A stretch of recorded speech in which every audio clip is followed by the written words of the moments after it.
الحمد لله الذي وكفى والسلام على عباده الذين اصطفى أما بعد فأعوذ بالله من الشيطان الرجيم بسم الله الرحمن الرحيم كنتم خير أمة أخرجت للناس تأمرون بالمعروف وتنهون عن المنكر وتؤمنون بالله صدق الله العظيم وقال النبي صلى الله عليه وسلم من رأى منكم منكرا فليغيره بيده فإن لم يستطع فبلسانه فإن لم يستطع فبقلبه وذلك أضعف الإيمان أو كما قال عليه الصلاة والسلام۔ میرے محترم بھائی دوستو بزرگوں، اللہ تبارک و تعالیٰ کا بے انتہا احسان اور کرم ہوا کہ اللہ تبارک و تعالیٰ نے مجھے آپ تمام کو جمعہ کی نماز ادا کرنے کے لیے اپنے گھر کے اندر بلایا۔ واقعی میں اللہ تبارک و تعالیٰ کا احسان ہے، اللہ تبارک و تعالیٰ کا فضل ہے، اللہ تبارک و تعالیٰ کا کرم ہے۔ میرے بھائیو، اللہ کے رسول صلی اللہ علیہ وسلم کو دنیا میں تشریف لانے سے پہلے حضرت آدم علیہ السلام سے لے کر آخری نبی حضرتنا محمد مصطفیٰ صلی اللہ علیہ وسلم کے عرصے میں بہت سارے نبی آئے، اللہ کے برگزیدہ بندے آئے، اور ہر ایک نبی کا دنیا میں آنے کا مشن اور مقصد یہی تھا کہ قولوا لا الہ الا اللہ تفلحون، کہ دنیا میں بسنے والے انسانوں کلمہ پڑھ لو، اللہ تم کو کامیاب کر دے گا۔ دعوت و تبلیغ والے اس لفظوں کو بڑی سادگی کہ ایمان والوں کو اللہ تبارک و تعالی آخرت میں ضرور کامیاب کرے گا۔ لیکن میرے بھائیوں، ان تمام نبیوں کی تاریخ کے اندر اللہ تبارک و تعالی نے ان کے نبیوں کے ساتھ ان کی قوم کے وہ واقعات پیش کیے قرآن کریم کے اندر جو ان کے نبیوں اور ان کے قوم کے درمیان میں ہوئے، اور وہ حالات جو قوم کی طرف سے نبیوں کو پہنچایا گیا، قوم کی طرف سے نبیوں کو ستائے گئے، ان تمام کو اللہ تبارک و تعالیٰ نے قرآن کریم کے اندر بیان کیا، اور ان کے ماننے والوں کا حشر اور ان کے نہ ماننے والوں کا حشر اللہ تبارک و تعالیٰ نے قرآن کریم کے اندر جگہ جگہ پر ارشاد فرمایا۔ بہت ساری قومیں آئی دنیا میں جن کو اللہ تبارک و تعالیٰ نے مال دیا تھا، دولت دی تھی، عزت دی تھی، طاقت دی تھی، لیکن انہی کو انہوں نے اپنے اوپر خرچ کرنے کے بدولت انہوں نے اپنے خلاف استعمال کیا، اپنے نفسانیت کے اوپر استعمال کیا، اپنے خواہشات کے اوپر استعمال کیا، اور وہی طاقت کے غرور کے اندر اللہ کے برگزیدہ بندے رسولوں سے ٹکرا گئے، تو اللہ تبارک و تعالیٰ نے ان کے جان کو، ان کے مال کو، ان کی طاقت کو ان کے لیے وبال جان بنا کر ان کی ہی بدولت اللہ تبارک و تعالیٰ نے ان کو ہلاک کیا۔ بہت سی قوم تھی، کھجوروں کے مانند، تنے کے مانند ہائٹ والی تھی، 80 فٹ کے آدمی رہتے تھے، اور ایسی طاقت ہے کہ اپنے ناخنوں کے ذریعے پہاڑوں کو تراش کر اپنے مکان بنا لیا کرتے تھے۔ سمندر کے بیچ میں کھڑے ہو کر یوں مچھلیاں چن کر پکڑ لیا کرتے تھے۔ ایسی طاقت والی قوم تھی، جب اللہ کے حکم کا، اللہ کے رسول صلی اللہ علیہ وسلم اور اس وقت کے نبی کا کہنا نہیں مانا، تو اللہ تبارک و تعالیٰ نے ان کو ایسا ہلاک کیا کہ قرآن کہتا ہے سخر علیہا 7 لیال و 8 ایام حسوما فطر القوم فیہا سرعا کأنہم اعجاز نخل خاویہ، کہ اللہ تبارک و تعالیٰ نے ان کو ہلاک کیا۔ تو کیسے ہلاک کیا؟ کہ ان محلوں کے جو غرور سمجھتے تھے، ان اپنے ناخنوں سے بنائے ہوئے، اپنے ہاتھوں سے تراشے ہوئے پہاڑوں کے مکان کے اوپر وہ غرور کیا کرتے تھے کہ فلاں پہاڑ کو چیر کر میں نے اپنا مکان بنا دیا۔ اللہ تبارک و تعالیٰ نے وہ اپنے گھروں کے اندر سوئے ہوئے تھے، اللہ تبارک و تعالیٰ نے ان کے اوپر تیز تند ہوا چلائی، اور ایسی تیز تن ہوائیں چلائی کہ اللہ تبارک و تعالیٰ نے ان کو آپس میں دیوالوں میں ٹکرا ٹکرا کر ختم کر دیا. اور اللہ تبارک و تعالیٰ ان کو ختم کرنے کے بعد کہتا ہے کأنہم اعزاز نخل خاویہ، ہم نے ان کو ایسا ہلاک کیا کہ تو ان کو دیکھے گا کہ وہ زمین پر پڑے ہوئے کھجوروں کے تنوں کے مانے، کہ جس طرح کھجور کا درخت ایک گر کر پڑتا ہے تو کیسا لمبا سا پڑا ہوا دیکھتا ہے، تو اس طرح ان کی لاشوں کو تو پڑا ہوا دیکھے گا. میرے بھائیو، اللہ تبارک و تعالیٰ نے ان کو ہلاک کیا. قوم لوط، نوح علیہ السلام کی قوم، ان تمام قوم کے واقعات ہیں ہمارے سامنے. یہ واقعات اللہ تبارک و تعالیٰ کیوں بیان کرتے ہیں؟ یہ کوئی قصہ کہانی نہیں ہے، بلکہ اللہ تبارک و تعالیٰ ہر واقعے کے بعد کہتا ہے کہ تاکہ تم اس سے عبرت حاصل کرو اور اپنے پروردگار کی قدرت کو سمجھو اور اس کے سامنے جھکنے والے بن جاؤ.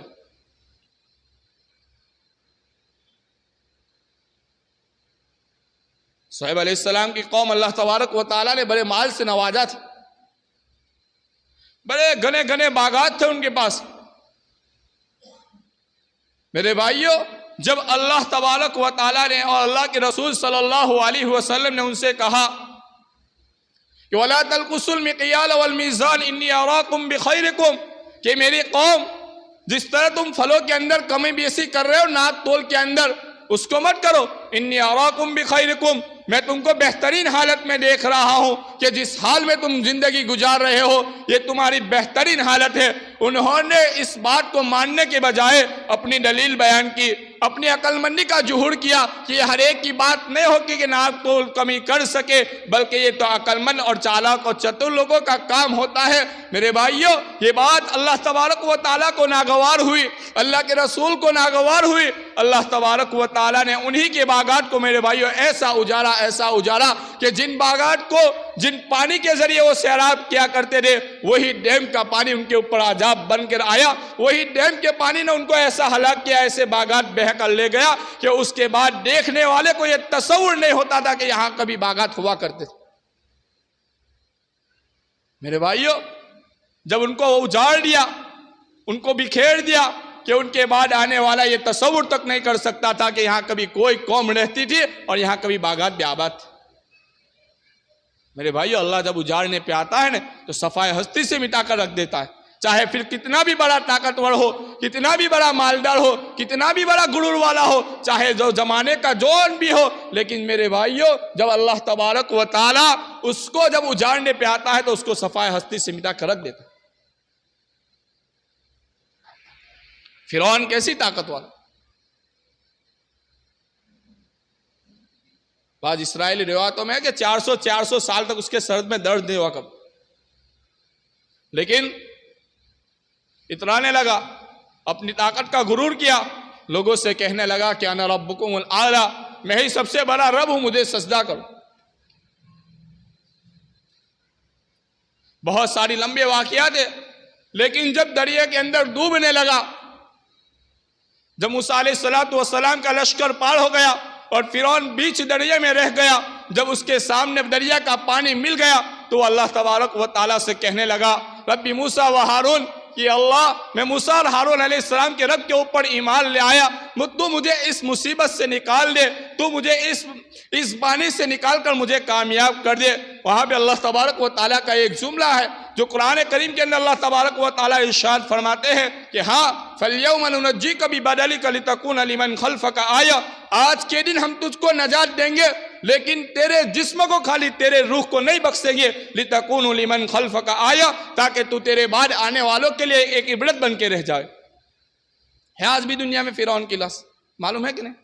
ہے کہ نہیں آج بھی دنیا میں؟ میرے بھائیو، آج بھی دنیا میں فرعون کی لاش ہے، اور آج بھی اللہ تبارک و تعالیٰ نے لوگوں کی عبرت کے لیے اس کو باقی رکھا. اس لیے میرے بھائیو، اللہ نے جو زندگی دی ہے اور اللہ کے رسول صلی اللہ علیہ وسلم جس دین کو لے کے آئے ہیں، وہ دین میرے اور آپ کے لیے، اور یہ زندگی میرے اور آپ کے لیے غنیمت ہے. یہ مال، یہ دولت، یہ عزت، یہ شہرت چند دن کے مہمان ہیں. آج کوئی اور مالک ہے، کل ہم ہوں گے، کل کوئی اور ہوگا. اس کی کوئی گارنٹی نہیں دے سکتا. ایک کمپنی کا مالک یہ اتراتا ہے کہ یہ میری کمپنی میری کمپنی میری کمپنی. میرے بھائیو ایک شارٹ سرکٹ ہوتی ہے پوری کمپنی کو آگ لگتا ہے، اللہ اس کو سینکڑوں میں روڈوں پہ لا کے کھڑا کر دیتا ہے. دیر نہیں لگتی، چند منٹوں کے اندر اس کی وہ کمپنی، اس کی وہ فیکٹری اللہ تبارک و تعالی ہلاک کر کے چند منٹوں کے اندر اللہ تبارک و تعالی اس کو روڈ پہ لا کے کھڑا کر دیتا کہ بول اس کا تجھے غرور تھا، یہ گئے اب کیا کرے. اس لیے میرے بھائیوں زندگی کے اندر اللہ کے احکام، اللہ کے رسول صلی اللہ علیہ وسلم یہ دین میرے اور آپ تک پھیلایا اور پہنچایا اس کی قدر کہ اللہ کے رسول صلی اللہ علیہ وسلم نے کس طرح یہ دین ہم تک پہنچایا. علیہ الصلوۃ والسلام کہتے ہیں کہ میں نے میری قوم کو ساری 900 سال تک سمجھایا. وہ کیسا کہ قال ربی انی دعوت قومی لیلا و نہارا، کہ اللہ میں نے میری قوم کو دن اور رات دن 950 سال تک ان کو دین کی دعوت دی. جب نہیں مانے تو اللہ تبارک و تعالیٰ کی بارگاہ میں جا کر ہاتھ پھیلائے کہ قال ربی لا تذر علی الارض من الکافرین دیارا، کہ اللہ ان میں سے ایک کو بھی جو مجھے اور تجھ کو نہیں مانتے ایک کو بھی زمین کا زندہ مت چھوڑ، ہر ایک کو ہلاک کر دے. میرے بھائیو اللہ تعالیٰ نے ان کو ہلاک کر دیا. یہ تو قربان جائے میرے اور آپ کے آقا تاجدار مدینہ فخر دو عالم صلی اللہ علیہ وسلم کہ انہوں نے جگہ بجگہ امت کے لیے دعائیں کی. ورنہ کون سا گناہ ہے جو آج ہماری امت کے اندر نہیں پایا جاتا؟ وہ کون سی چیز ہے جس کی وجہ سے آج ہم کو بخش دیتا اللہ؟ میرے بھائیو اللہ کے رسول صلی اللہ علیہ وسلم کی دعاؤں کا صدقہ ہے کہ آج ہم اس حال میں زندگی گزار رہے. میرے بھائیو اللہ کے رسول صلی اللہ علیہ وسلم کے تشریف لانے سے پہلے کا زمانہ، اللہ کے رسول کے بعد کا زمانہ، کہ اللہ کے رسول نے ایسے لوگوں کے اوپر محنت کی جن کے اوپر کوئی حکومت کرنے کے لیے تیار نہیں تھا. ایسے لوگ میرے بھائیوں جو پڑا ہوا خون چاٹ لیا کرتے تھے، اپنی بیٹیوں کو زندہ درگور کر دیتے تھے.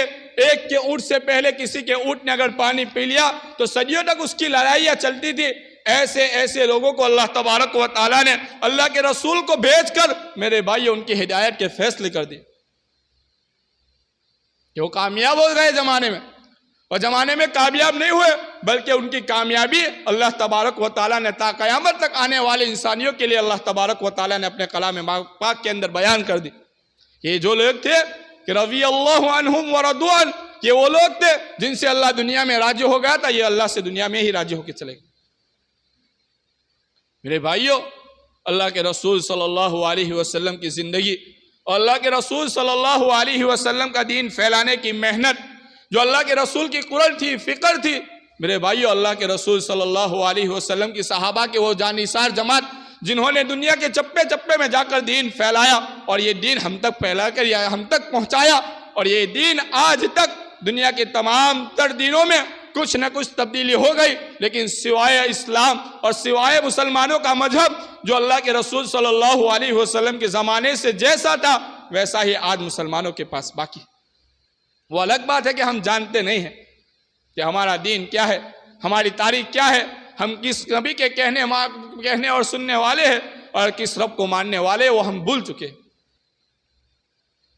میرے بھائیوں یہ زندگی اللہ تبارک و تعالیٰ نے دی ہے، وہ امانت بنا کر دی ہے. اور امانت ہر ایک کو امانت کے بارے میں پوچھا جائے گا. اور یہ ذمہ داری میں اپنے ذات کے اعتبار سے پورا امت کا ذمہ دار ہوں، اور ہر امتی اپنے اعتبار سے پوری امت کا ذمہ دار ہے کہ دنیا میں کوئی ایک بھی اگر بے دینی کے ساتھ مرا تو میرے بھائیو اس کی بے دینی کی ذمہ داری ہم پر ہے. ہم کو چاہیے تھا کہ ہم اپنی دین کی دعوت اس تک کیسے نہیں پہنچا پائے.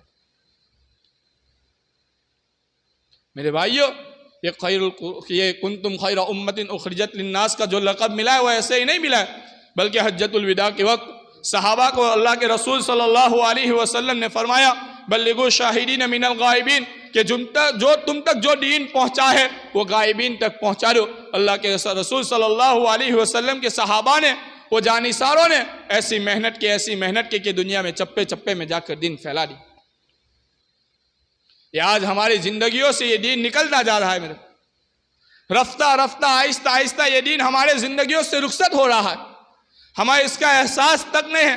ہمارے گھروں سے سنت کا جنازہ نکل گیا، ہمارے لباس کے شریعت سنت کا جنازے نکل گئے، ہمارے چہروں سے داڑھی غائب ہو گئی، ہمارے معاشرے سے سنتیں نکل گئی، ہمارے گھروں سے سنتوں کے جنازے نکل گئے، ہمارے عورتیں، ہمارے بچے، ہمارے گھر والوں کے لباس دیکھو میرے بھائیوں کے شریعت کے لباس کو چھوڑ کر کن حد تک پہنچ چکے ہیں۔ ان کی ذمہ داری ہم پر نہیں ہے۔ 15 سال اور دنیا کی محبت اس طرح غرق ہو چکی کہ اپنی اصلیت کو بھول چکے کہ ہم کون تھے، ہمیں تعلیم کیا دی گئی تھی اور ہماری معیار کیا تھا اسلام کا، وہ سب چیز ہم بھول چکے ہیں میرے بھائی۔ احساس ہوتا ہے نا، احساس وہ دلوں سے مر چکا ہے کہ احساس کہ آدمی کو اللہ نے ایک عقل دی تھی، سرور دیا تھا، وہ عقل اور سرور انسان گوا بیٹھا کہ زندگی کہ جانوروں کی طرح چوپایوں کی طرف اپنے منمانی سے جس طرح چاہے اس طرح گزار رہا۔ میرے بھائیو، یہ اللہ کی دی ہوئی امانت ہے۔ اللہ کل قیامت کے دن زندگی کے بارے میں پوچھا جائے۔ حدیثوں میں آتا ہے لا یزال بنی آدم قدمین حتی یسألوا خمسۃ، کہ بنی آدم کے قدم یعنی بنی آدم کے اولاد کے قدم اس وقت تک نہیں ہل سکیں گے قیامت کے دن جب تک کہ اس کو 5 چیزوں کا سوال نہ کیا جائے۔ زندگی کے بارے میں سوال کیا جائے۔ اللہ نے دی ہے میرے بھائیوں، قیمتی زندگی ہے، جو جس حال میں گزارے گا اس حال میں اللہ کے پاس اٹھایا جائے گا، جو جیسی گزارے گا ویسی اللہ کے رسول صلی اللہ کے پاس جا کے پائے گا۔ یہ دنیا الدنیا مزرعۃ للآخرہ، کہ یہ دنیا آخرت کی کھیتی ہے۔ میرے بھائیوں، ہر ایک کو ایک ہی ملتی ہے، کسی کو بار بار موقع نہیں ملتا۔ اور زندگی کے وقت کی قیمت کو جانو، اپنے آپ کی اہمیت کو پہچانو۔ اللہ کے رسول نے فرمایا الوقت اسمن من الذہب، کہ یہ وقت، یہ زندگی، یہ جو وقت گزر رہا ہے نا، وہ سونا چاندی سے بھی زیادہ قیمتی ہے۔ اگر انسان اس کی قدر سمجھ لے تو یہ سونا چاندی سے بھی زیادہ قیمتی ہے۔ میرے بھائیوں، اپنی زندگی کی قدر کرو، اپنے رخ کو بدلنے کی ہر دن فکر کرو، اور ہر دن ہماری زندگی کے اندر دینی اعتبار سے ترقی ہونی چاہیے۔ میرے بھائیوں، زمانے کے حالات کو دیکھو، ذرا غور کرو کہ مسلمانوں کے اوپر زمانے میں کیا حالات چل رہے ہیں۔ میرے اور آپ سے اور دنیا کے کسی بھی انسان سے آج مسلمانوں کے حال پوشیدہ نہیں ہے۔ کوئی یہ نہیں کہہ سکتا کہ میں نہیں جانتا ہوں، کوئی کہہ سکتا کہ آج میں مسلمانوں کے حالات کو نہیں جانتا۔ ہر ایک کے سامنے میرے بھائیو روزے روشن کی طرح عیال ہے کہ امت کے اندر اور مسلمانوں کے حالات کیا ہے اس وقت دنیا کے اندر۔ ان حالات کو جان کر اگر ہم نے ہمارا رخ نہیں بدلا تو میرے بھائیو ہمارا بھی وہی حشر ہونے والا ہے جو ہم سے پہلے مارے گئے، کاٹے گئے۔ اس کے لیے میرے بھائیو زندگی بدلے۔ زندگی بدلنے کے لیے ہم کو دین والے ماحول کے اندر آنا پڑے گا، مسجدوں والے ماحول کے اندر آنا پڑے گا، بزرگوں کی دین کی باتوں کو سننا پڑے گا، اور اللہ کے رسول صلی اللہ علیہ وسلم کی سیرت کو اپنانا پڑے گا۔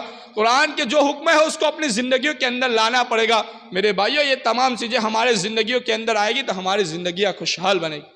اس کے لیے میرے بھائیو ابھی بہت سنہرا موقع ہے کہ سورت ضلع کا اجتماع ہو رہا ہے کہ باردولی کے اندر آج صبح سے شروع ہو گیا ہے۔ 12، 13، 14 تاریخ، 3 تاریخ کو تین دن کا اجتماع رہتا ہے میرے بھائیو۔ یہاں بزرگان دین آتے ہیں، ان کی باتیں سنو گے، ان کی باتیں دلوں کے اندر اثر کرے گی، اور نہ جانے میرے بھائیو کسی کے دل کے اندر کوئی بات لگ گئی، ہو سکتا ہے کہ اس کی زندگی پلٹنے کا ذریعہ بن جاتا ہے۔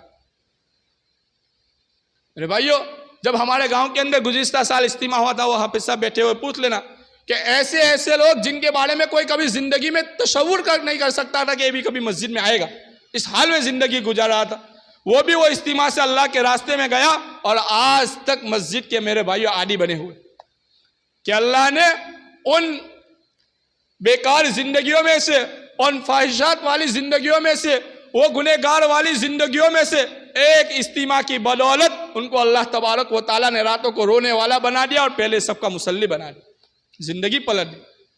لیکن میرے بھائیو، ہم اس کے لیے اپنا وقت قربان کر کے کم سے کم وہاں پہنچنے کی فکر کر کہ زندگی کے بہت سارے دن نامعلوم کہاں کہیں لگا دیتے ہیں، شادی ہوتے ہیں تو ہفتے کی چھٹیاں کر دیتے ہیں۔ یہ اجتماع کا بڑا سنہرا موقع ہے، وہاں اللہ کے برگزیدہ بندے اور بزرگان دین آئیں گے، ان کی باتیں سنیں گے، ان کی نورانی باتیں سنیں گے۔ وہاں لوگ راتوں کو اٹھ کر اللہ کے سامنے روتے ہیں، ان کے رونے کے اندر اگر ہمارا حصہ لگ گیا میرے بھائیو، اللہ زندگی کے بدلنے کا فیصلہ کر دے گا۔ اس کے لیے تمام ساتھی یہ ارادہ کرے کہ انشاءاللہ کہ 3 دن اللہ کے راستے میں وہی اجتماع میں جا کے رہوں گا۔ اس کے لیے 2:30 بجے سے لیلم ہوٹل سے گاڑیاں بھی جائے گی، جس کسی ساتھی کو گاڑی سے جانا ہے تو 2:30 بجے لیلم ہوٹل پہ پہنچ جائے، گاڑی کے لیے انتظام کیا گیا، جس طرح ساتھی میسر ہوں گے اس کے اعتبار سے گاڑی کا انتظام کر دیں گے۔ لیکن میرے بھائیو، اگر گاڑی میں کوئی نہیں جاتا ہے، شام تک، صبح تک، شام تک، رات تک، جب بھی اس کو موقع ملے میرے بھائیو ضرور اللہ کے اللہ کے راستے کے اندر 2 دن اپنی قربانی لے کر اجتماع کے اندر پہنچنے کی ضرور فکر کرے. اللہ تبارک و تعالیٰ کہنے سننے سے زیادہ عمل کرے.